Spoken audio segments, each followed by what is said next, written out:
not one city. That's another interesting concept.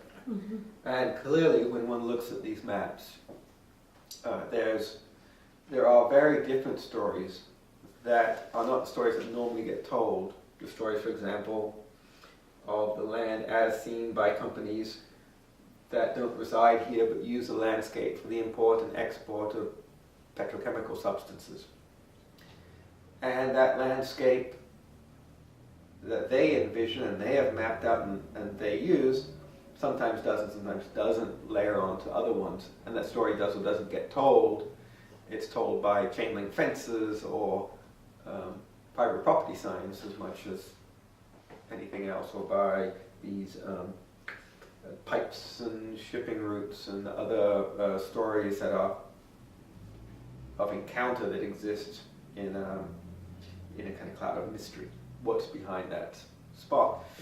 And that's just one of many stories that show that there are very different landscapes and very different stories about the landscapes that get told and don't always come together.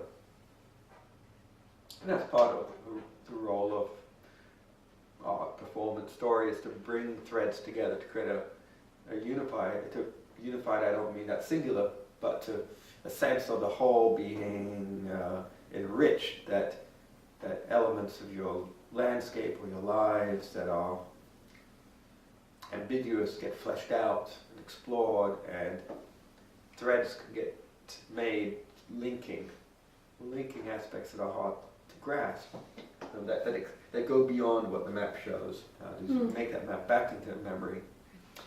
What threads do you need to travel to hold it together? How can you travel there to places you can't physically go, or to times you can't physically go to, and pull those stories and make them your own?